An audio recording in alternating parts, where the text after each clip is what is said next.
We're about to hear an original HFY sci-fi tale titled Every Prince Failed Her Royal Test Until She Saw a Human Janitor and Said You.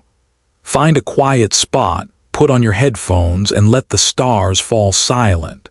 If you enjoy cinematic sci-fi narrations, consider subscribing for more. Now, we begin.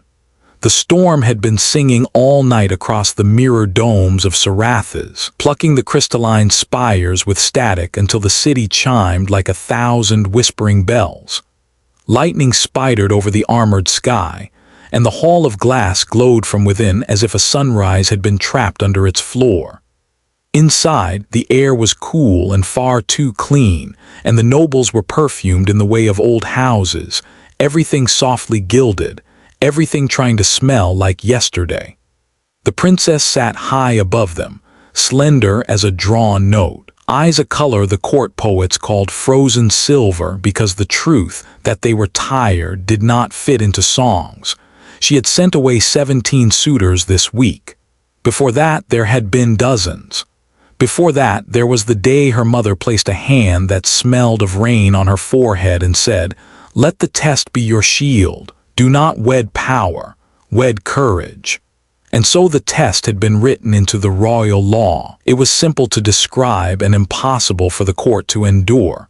No lineage would be weighed, no fleets counted, no vaults emptied into the hall's glowing center. Any suitor could attempt it, prince or peasant. The princess would ask a question. The suitor would answer with an act.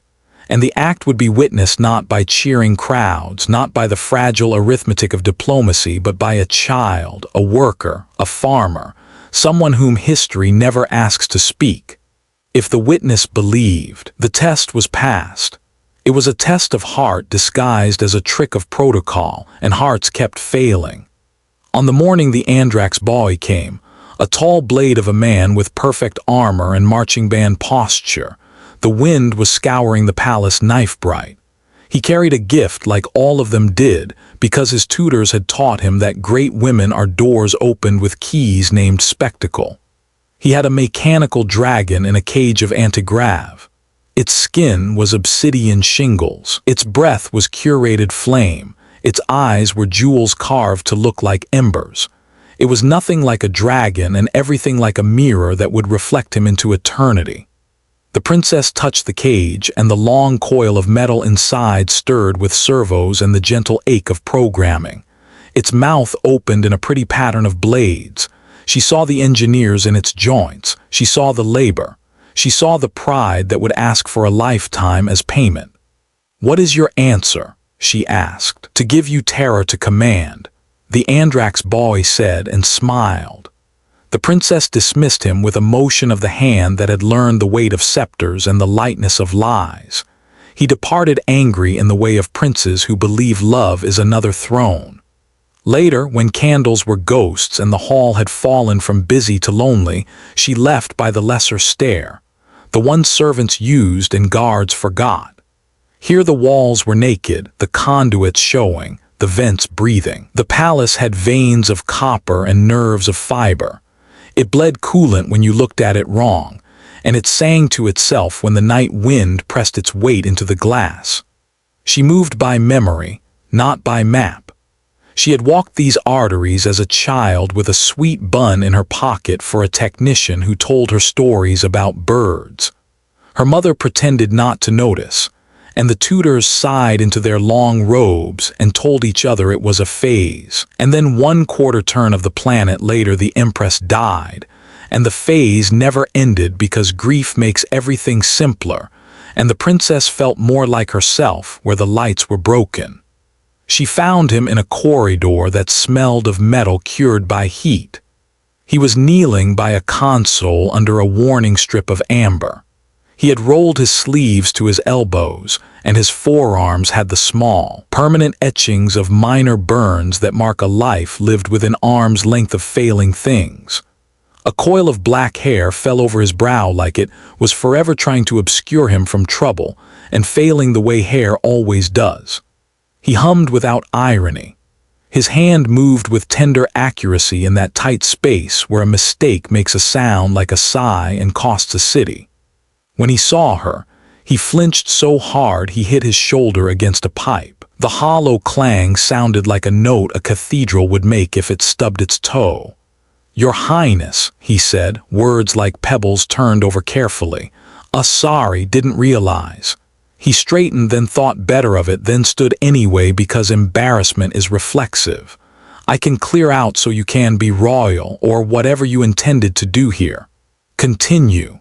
She could have said anything. "Who are you? Why are you in my arteries? Do you know that machine and that life look similar at 3 a.m.? But she said the single word that would not interrupt the work. "Continue." He looked at the panel. "Yeah, all right." He half smiled, half worried. "It's just a coolant feedback hitch, nothing dramatic. It doesn't like the way the new pump talks to the ancient regulator, like putting a violinist in a room with a bear and telling them to duet." "You are human," the princess said, hearing her own formality like a coat she kept wearing because the weather might change back. He nodded, eyes on the screws he set by strict habit into a line on the floor. "Daniel Cole, from a blue world with an identity crisis. I patch things. Sometimes I clean. Depends on which level the water is running downhill from that day." "Why so far?" He tightened a connector in a motion that was part wrench and part prayer. "Trade program. After the war, we humans offered labor. We've got a talent for getting under the hood of alien stuff and swearing at it until it behaves. Also for not dying in environments that make more sensible species faint." The alarm blinked. It was the small, embarrassed blink of a problem that meant well but didn't know the etiquette of disturbing royalty. Daniel's head snapped toward it. He stood in the same motion, hands already moving again. "Sector 6, he said. "That's not on my—" He didn't finish, because urgency sucks verbs out of sentences until there's only movement left. He ran, and she followed because she was the kind of person who knows a human can drop a wrench and a galaxy can fall into the void, and which one matters depends on whose hands are empty. Sector 6 was a mouth of pipes big enough to sing whales through. Steam breathed out of a hairline crack that had the terrible serenity of a single decision made quietly and completely. The pressure glyphs were read not with drama but with math. Guards arrived in uniforms polished to a theological sheen. Their rifles pointed at nothing except the possibility that a problem might be solved by making the air hotter. "Clear the zone," one shouted, because training is cheaper than thought. "You clear," Daniel said, and it wasn't a challenge. It was physics. He jumped the gap to the access catwalk, caught the rail with the kind of grip people learn in childhood by climbing too high where there was nothing to catch and no one to scold, and hauled himself across the screaming metal to the service panel. The princess stood still inside the storm. The steam that scalded Daniel rained on her as mist, because that is how rank works. Danger loses heat as it rises. She watched him jam a sealant patch against the crack, watched his right hand shake from the pain of proximity to pressure that would make a mountain into an anecdote. "Stand down." A guard bawled. "You'll rupture the line." "If I stand down," Daniel shouted back, "you'll be able to see your reflection on the melted floor for as long as you live, which will be about half a minute." He hit the manual override with the heel of his palm. The system coughed coolant like a dragon forced to drink river water. Pressure swung towards stable. Alarms dropped key. For heartbeat, the world was a held breath. Then the crack sealed with an ungodly sigh, and the room's voice returned to the lazy conversation of ordinary machinery that knows how to be boring. Steam evaporated off Daniel like a revelation leaving a prophet. He sagged against the panel.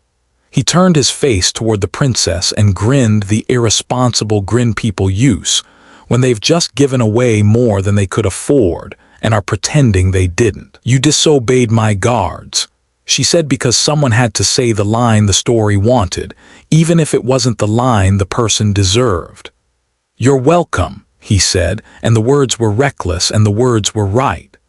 Then he lifted both hands as if he was surrendering to something older than law, gravity, exhaustion, the way that pain likes to be acknowledged by posture, and sat down hard on the catwalk, breathing like a bellows.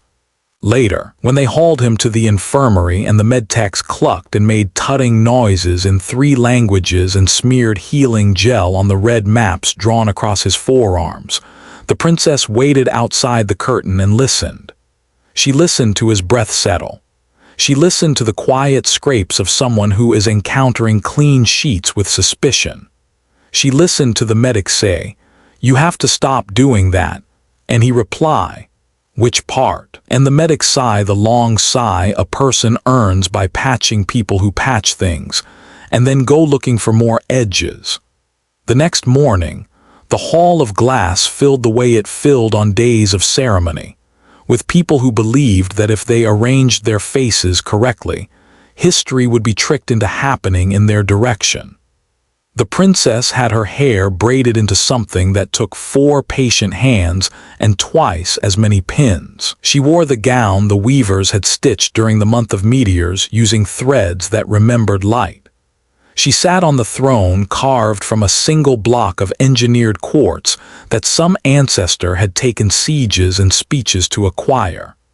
They brought him in through the west door where servants pass when the pomp is needed to look casual. He wore the same uniform, washed now, mended by good hands, his name taped crooked. He looked at the place where the dragon cage had been yesterday and saw only a shine. He looked up at the princess, and for the first time saw the distance between them expressed not as height or rank, but as weather. She was winter beauty, dangerous and exact. He was summer storms, sudden and unasked for and utterly necessary. He knelt because the guards shoved his shoulder, and then he stayed kneeling because some postures are honest whether or not they are chosen. "Do you know why you are here?" she asked. Her voice traveled differently today, like a ship that knows it is approaching a harbor where news will be exchanged that cannot be untold. He shook his head.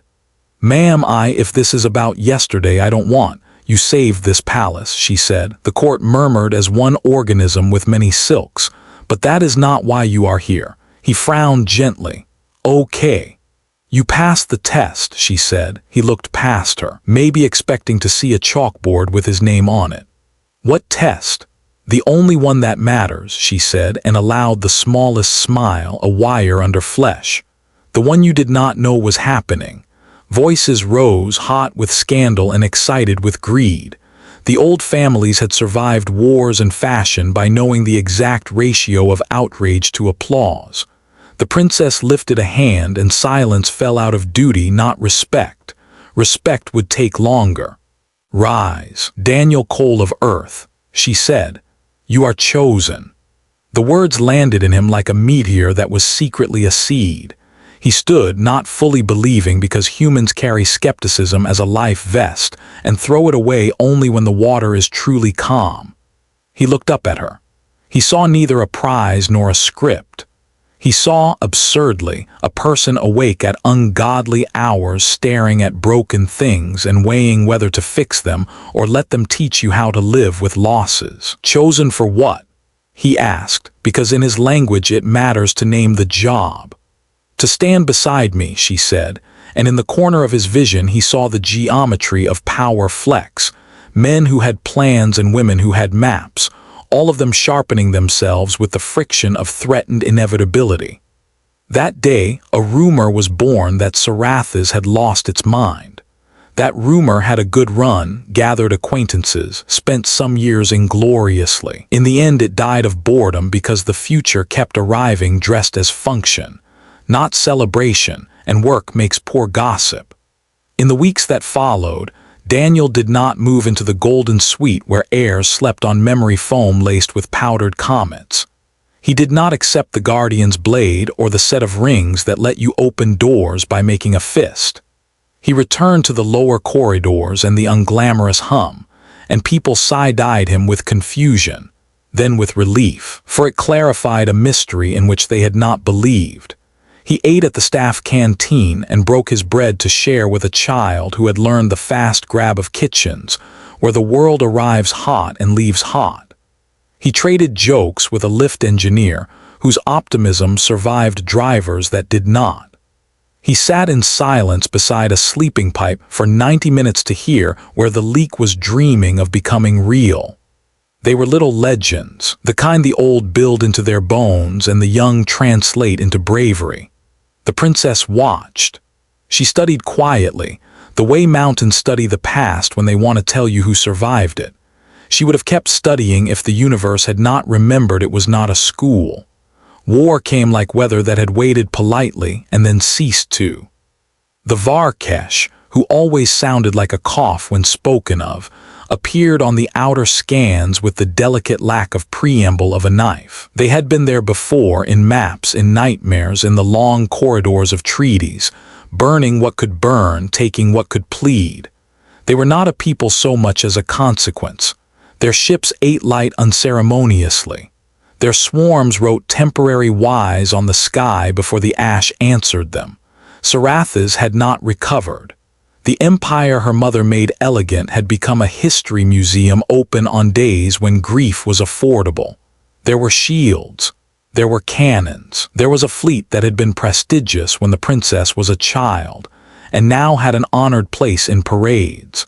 And there was an old defense grid that needed coaxing the way a great-grandparent needs touch. The council argued for evacuation. Evacuation is a word that uses many syllables to say run. The princess listened to the men who had never packed a bag themselves discuss how many ships could carry away how many souls if they removed the personal effects first. She saw the math. She saw it fail. "We stand," she said quietly. Daniel stood behind her at the long table where maps glowed on glass. He did not speak. He had learned that speaking at tables like this is sometimes the same as tying a ribbon on a grenade. But when she said "we stand," he felt a pressure behind his ribs as if a fist had clenched there and the knuckles were all names. He found her after the meeting by the window where the storm hit the dome in long throws that did not quite succeed. She watched the sky like it owed her clarity and was too tired to pay. He stood with the awkwardness of someone who prefers engines to feelings. "If you stay," he said, "they'll try to turn this into a picture. They'll want to make an example. They love examples." She turned toward him, when she was not in the hall, when she was not worn like an idea by everyone else's gaze. She was younger. It made everything worse. "They will learn," she said. He nodded. "They will." He slept 3 hours the night before the siege. He spent the rest of the dark inside the defense tower where the ladder rungs wore the memory of hands. He crawled between forgotten cabinets with a flashlight he'd bought himself. He whispered to machines as if they could be persuaded. He crossed circuits between species like a translator bribing words. He made a map of the old grid in his head, its loops, its redundancies, its stubborn old mind insistence that everything be done in triplicate. Dawn didn't break. It was broken by the first lance of Varkesh fire cutting the upper atmosphere into adjacent futures. The shield drank the shot and hiccuped. The second and third burned different angles, and the dome flared hard enough to dazzle an entire city into seeing for a single second that they were fragile. Daniel got to the core first, because he knew which door sticks and which hinge size. He ripped open a panel not meant for ripping. He stared into the waste of someone else's brilliance, the kind of room built by geniuses who wanted to be admired after apocalypse. A nervous technician with a badge pinned one hole too high said, "We shut it, sir. The AI's corrupt." "Good," Daniel said. "AIs don't like being poor. We're going manual." "You can't. There's no," he found the port. It was the sort of redundant emergency interface that convinced committees to feel wise. It looked like it had not been used since a winter when good things still happened by accident. He slid the cable into the jack under his left ear. He had had this implant long enough to forget what a day felt like before it. He had used it for diagnostics, for simulation, for making a toaster speak the language of a factory intake. He had never used it to become a line in a poem about war. The feed hit him like the sea hits somebody who has only ever read descriptions of it. He tasted numbers. He heard topologies. He felt as if his body had been turned into a stadium and every seat was a screaming match. He locked his jaw and rode it. He had once watched a surfer make a choice and then disappear into a tunnel of water that was trying to be a throat. This felt like that, except the roaring was made of mistakes. "Run," said Fear, that old friend that had just wanted to keep him alive all these years and never quite understood art. "No," he told it, and then there was no one else left who could speak. He saw the grid, the rings around the city, the old coils waiting to be fed, the ground arrays like old teeth. He threw power from the palace reserves. He yanked it from fountains, and fountains stopped pretending they were not pumps. He took it from a cathedral that had run on light for centuries and promised it the first second after this was over. The rings woke. The first incoming fire hit them and scattered like sun in a broken mirror, and people ran into the streets and cried, because that is what you do when the sky decides to be merciful for a minute. Varkesh adjusted. War adjusts faster than love. They refocused. They sent a storm. The rings were good metal, but they were not infinite. Daniel felt overload in his teeth. He bled where his nose remembered it had capillaries. He held the line, the phrase is old and right, and then he watched it sag. The princess arrived. She had climbed the tower stairs wearing boots better suited to a parade. Her breath did not show. She walked to him through a silence made of men too scared to be brave. She saw the cable. She saw his eyes glint computer. She went to her knees without dignity and grabbed his hand as if it was the only port that mattered. "Stop," she said softly, like you speak to animals right before you ask them to become one with you. Daniel, stop. He wanted to. The thought curled warm in his skull like a cat deciding to consent. He looked at her and thought of the corridor with the amber strip, the hum, the smell of hot dust that is the aroma of purpose. He thought of how she had said continue and meant it. He thought of the boy inside himself who had once unscrewed the back of a broken radio to see if there was a small man inside singing, and how he had found instead capacitors like old cities and learned that magic is just physics you don't take personally. "If I stop," he said, and the words came out in tatters, "you'll die." Her face did not move. "Then so be." "No," he said, and surprised himself with the strength of it. She squeezed his hand as if she could press into him a dose of sense. "Why?" she asked. Not a queen's why, a daughter's. He looked through the grid. He saw the entire city.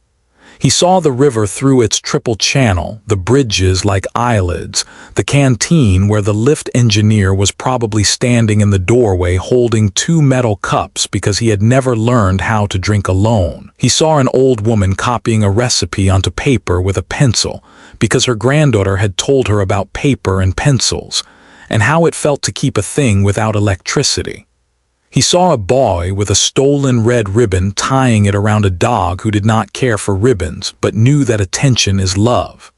He saw the way the storm had been beating on the dome for days and how it would be lonely to stop. "Because someone finally saw me," he said. And he was not talking about the princess alone, and he was not talking about himself alone, and language has had to handle this kind of load before and has not always failed. The Varkesh flood hit. He drew power from under the city where the ancient capacitors had been dreaming in their beds. He headed the surge with his own body like sticking your chest in front of a door no hinge can hold. The grid sang. It was not a noble song. It was the ragged anthem of the functional. The music you get when something that should not work does because someone refused to let it be about deserving. The rings burned the sky into confetti. The Varkesh learned a new word for cost. When the surge broke and the silent echo laid down the dust, people were crying, and the city was not a story told in past tense. The Varkesh withdrew the way wild dogs do when they discover the lamb bites. Daniel did not fall. He chose to lie down. He disconnected the cable with the carefulness of a person who understands that exiting is part of building. He looked at the princess to say another sentence. Words like a late train did not come. He closed his eyes with that humble finality you see on tired children who do not know how heroic they look refusing defeat. They carved a place under the hall of glass, not grandiose, just right. The princess wore a plain dress with sleeves you could push up to work. She placed the first shard of quartz with her own hands, and they bled a little, nobility finally in the right currency. The court stood around behaving like grief was behavior. He was no prince, she said, her voice not amplified because the dead have no need of pomp and the living should not either. He bore no crown. He stood where we could not. He belongs to no house but ours. There were statues later, because stone is how people who own too much try to apologize. There were stories told by those who had watched from windows, and by those who had not watched but wished they had. There were debates about how much to emphasize that he was a janitor. There were decisions about the syllabus. Children drew pictures of a man holding a wrench like a sword, and no one corrected the scale when the wrench was taller than the palace, and everyone felt better. But a statue is useless if it doesn't give shade. The princess did not marry. The law still had the clause. The test still existed, but nobody came to take it. Or rather, they came to the palace in quiet ways. A farmhand with mud still on his boots asking if there was an engine that had forgotten that it was loved.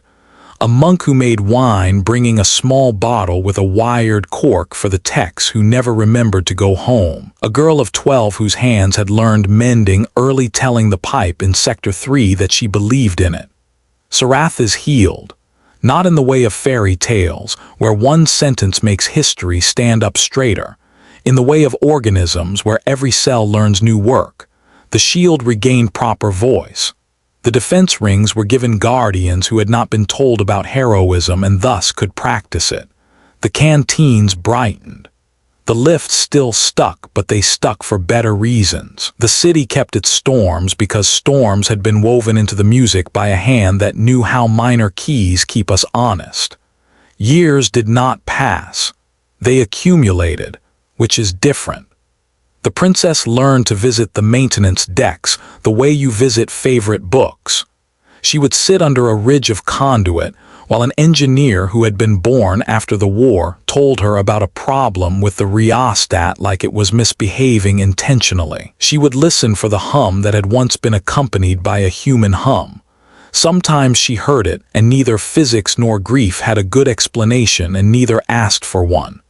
The Varkesh did not forget, but they learned. They stopped saying Sarathas with that particular hunger.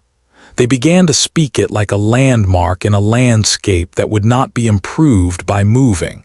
Wars like theirs do not end. They change diet. They learn that power that refuses to worship itself is difficult to swallow. Once, a delegation came from Andrax. The new prince was careful and intelligent and wore no armor to the hall. He asked to see the hall under the hall, and the princess took him to the quartz where the light from above filtered down and never became ostentatious. He stood with his hands behind his back, and when he spoke it was to the air. "We used to think courage was performance," he said. "We taught it like stagecraft. We graded it like music. We've learned, I think, that it is craft and music, but also," he gestured vaguely with a hand that had trembled once, perhaps in a cockpit, perhaps in a nursery, "something else." "It is making the world solid for the next breath," she said. He nodded and went away better. As seasons learned new routes around the spires, the princess grew into the face the court had always expected of her, not the gloss, but the gravity. She carried two griefs like matching bracelets and sometimes tapped them together to hear the tone. On the 10th anniversary of the defense, the city held a quiet day. There were no parades because conflagrations are invitations to forget, but there were lights in windows and the sound of soft conversation. And in the palace kitchen, the head cook sent up bowls of stew to the night shift, because she had known Daniel, and he had once told her no stew exceeds the worth of its broth. The cook had written the sentence down and framed it where only the tired could read it. The princess left the hall to the counselors and their gentle machinations, and went down where the rails still remembered his grip. In Sector 6, the patch he had slapped against the crack had been replaced with a better repair. We don't preserve failures to worship them, but the metal kept a thumbprint of awe. She sat on the catwalk where he had sat because habits are conversations with the past. The pipes muttered. The city breathed. Somewhere a child laughed in the key of relief. "You had the strangest timing," she whispered, and the pipe thrummed and she pretended it was an answer. When people asked her what the test had been, because they always ask, as if understanding will let them take the shortcut, she said, "To do a brave thing without asking who will see." When they asked why she had chosen as she had, "Because they will always ask this of women who choose," she said, because he recognized how fragile a thing is not a reason to throw it away. Humans began to arrive in small numbers who wanted to work at Sarathas because stories had drifted back to the blue world and nested. They came with toolboxes inherited from uncles, with cargo pants bristling pockets like arguments, with scars that did not feel the need to tell their origin. They were not heroes. They were something more complicated and less cinematic, reliable. In canteens, there were jokes about human solutions that involved additional ducting and wire ties, and a philosophical stance of don't look too close or you'll see the magic. In the central archive, there was a scroll written by a monk with hands stained online and off entitled, "The Gospel of Good Enough." People laughed at the title and then underlined the sentences anyway. The princess, who had remained unmarried and was the subject of hundreds of ridiculous songs as a result, some wistful, some vengeful, some desiring, some calling her mother lone, kept the test as law but unadvertised. It had become less about coronations and more about street corners. It was the weight under her pillow that made her rise early, and the taste in her coffee that made her notice a janitor applying tape to a notice board so it would not flutter loose and become a hazard to runners. She thanked him. He shrugged as if she were a person. For days she glowed the modest glow you earn by catching the small falling things and setting them back on shelves. There are moments people keep for the end of their story, the way you keep a clean shirt in your luggage just in case you meet a god. This one arrived when she thought she had already had hers. It came on a cloudless afternoon, which is the kind of sky the Varkesh prefer, less reflection to get in the way of aim. The warning came from a satellite that had longed all its life to matter. It sent a squeal. It sent coordinates. It sent a word, spear. The first spear cut through near orbit and burned a streak a painter would be scolded for as too obvious. The second struck the old shield and crumpled honest. The third slipped between moments and went for the ring mount on the south ridge that had not needed love since Daniel made it sing. She was in the war room when the banners snapped into angry life. Old men coughed up brave. The princess spoke into the tower comm with the ease of a woman who had practiced every kind of emergency except the one you get. "South Ridge," she said, and the tower chief said, "On it." And then there was static, and then a voice she did not know said, "We're here," and then nothing that language should say out loud. She ran. The stairs did not lengthen, this is not that kind of story, but she felt their honesty in her spine. When she reached the top, the mount was tilted like a thought interrupted. The texts were down in the way that is temporary because the body is still an argument. Smoke narrated silence. The emergency coolant had triggered and left the metal sweating. A young human, a woman with hair like a hood and grease on her cheek, was crammed under the pivot with both hands braced against a busted tooth gear that wanted to spin into the guts of a colleague. "Don't let go," the princess said, because command has a memory for sentences that matter even if they are embarrassing. "Wasn't planning to," the woman hissed, and the edge in her voice was the blade that cuts a soul free. "Can somebody get the wedge?" I asked 3 times. The princess looked around at men who had forgotten their hands were good. She grabbed the wedge herself. It weighed as much as ritual. She slid it where it needed to be and hammered with a bar she refused to pretend was anything but a bar. The tooth lifted. The gear sighed. The world returned to hugging its lines. After, when the mount was sandbagged and the tower hummed and the young human wiped her face with the heel of her palm, leaving a war-paint smear, the princess leaned against the cooling steel and laughed. It was the laugh she had made once long ago, when a child pointed out to her that the portrait in the Hall of Ancestors had 6 fingers on the left hand and nobody had noticed because devotion makes you blind to math. "You," the woman said when she finally saw who had applied the wedge. "Not your highness, not Hand of Sarathas, just the word you use when a person shows up in your story and declines to act like a character." "Thanks. Continue," the princess said, and the word returned like a migrated bird, older, larger, sure. That night the storm returned with the old hunger, rain like needles, thunder like an old man kicking a door. The city lay on its back and listened to the sky bang pots. The princess lay awake in a room which had known dreams. She rose in the morning with hair that had fought the pillow and won, a smile like a bruise starting to admit color back. She walked the lower corridors. The air tasted of clean metal and coffee. Somewhere someone had made bread and failed it gently and decided to love it anyway. Her steps took her along the old route. Sector 6. The amber strip. The seam in the personality of the wall where a cover had once been forced. She sat again where the catwalk remembered him. She could almost hear the human hum under the machine hum like a harmony, low and stubborn and true. "I do not know if you can hear me," she said. The pipe stayed a pipe. "I think you would have hated parades. I think you would have hated the way we make children speak in front of rooms because we want to feel young. I think you would have liked the way the lifts still stick. You would have liked this new kid who swears like someone invented language for her. I think I made the right choice. I think," she stopped. "There comes a point where talking to the dead is like stirring a stew after it has already given you everything. You can keep doing it, but you are just tired and in love with the gesture." Footsteps approached, not the hush of courtiers, but the careless clank of people wearing useful things. The young human from the tower nodded, respectful in the way that disrespects hierarchy correctly. She had a coil of wire over her shoulder like a tame snake. "Ma'am," she said, and then with apology, "You okay?" "No," the princess said, then she smiled. "Yes, we survive." The woman grinned. "We do more than that, do we? We make it harder for the universe to be as bad as it wants to be." She tilted her head, listening to the pipes the way sailors listen to hulls.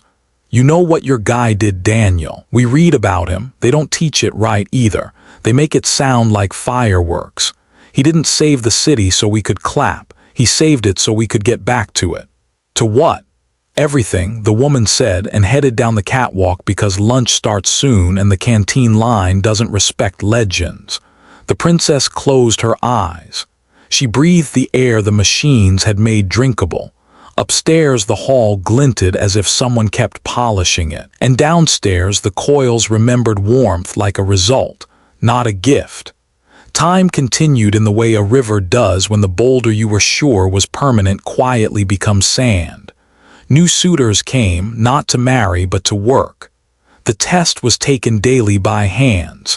Some passed and never knew. Some failed and learned that failure is not a verdict but a path that welcomes with thicker boots. On the day she finally allowed portraitists to paint her the way she actually looked, the lines like careful engineering, the eyes like silver that refused to be currency, she told them to include the wrench. "Which wrench?" the senior artist asked, trying to be kind to metaphor. "The one he used," she said, and they nodded gravely and sent someone to the archive. The archivist laughed them out of her kingdom and came herself with the wrong wrench and the right story, and the painting, when finished, looked like what happens to a woman who chooses a family that isn't blood and then makes them believe they can be it. When she died, years later, in a bed that had been a marriage once and then a harbor, she had in her hand not the scepter but the first shard of quartz from the day they sealed the resting place under the hall. It had edges still. It made a small cut on her palm. The blood smeared across her skin and brightened and then dried like common iron because royalty is an affectation bacteria do not respect. Those who attended said that something like a smile sat on her face. Those who did not attend said it was larger. Myth grows when it is watered. Fact persists when it is held. Sarathas went on. The hall learned to be less impressed with itself. The storms played their chords. Humans came and went and left the kind of scars you don't see until you realize walking hurts less. The Varkesh continued their work in other skies. History did what it always does. It forgot and recalled and forgot again, and then told its stories to a child who would grow into someone who would ride an elevator that sticks and think, "This is home." Once a year, a janitor on the night shift stops by the plaque in the maintenance corridor that nobody visits officially and someone always dusts. It says, "He endured with us." It is not a fancy line. Fancy lines cannot be trusted. The janitor touches the plaque with 2 fingers because superstition is just good manners. Then they go fix the thing that makes noise because a hallway is a promise. If you walk the catwalk in Sector 6 at exactly the hour the storm decides to start singing, you can hear 2 hums, one metal, one human. That is impossible until you are tired enough to believe. And in every hall on every world where princes still bring cages, there are people, women with wire over their shoulders, men with scars like punctuation, kids with sticky hands and clean eyes, who have heard about Sarathas and the test, and what the princess asked and who answered and what happened to the sky when a janitor told it no. They tell it wrong. They tell it right. They tell it like a recipe and like a prayer. They tell it until the day they need it, and then they perform it without applause. Because there are 2 truths you have to hold at once to travel among the stars and remain yourself, that you are small, and that small things hold ships together. So remember this, if you ever walk under glass that glows with old light. There was a time when a woman saw a man whom the world had trained itself not to see, and she said a word that had no capital letters and no crown's permission. She said, "You," and he answered with the only reply that matters. He said yes in the grammar of actions. He held a door against a universe that wanted to blow it open and suck the warmth out and leave us with applause and ashes. He held it long enough for others to wedge it. He held it so the world could get back to it. And that day, the galaxy learned humanity doesn't conquer, it endures. Headphone, if you enjoyed this story, make sure to like, share, and subscribe to the channel for more epic HFY sci-fi tales. Until next time, stay human, stay unbroken.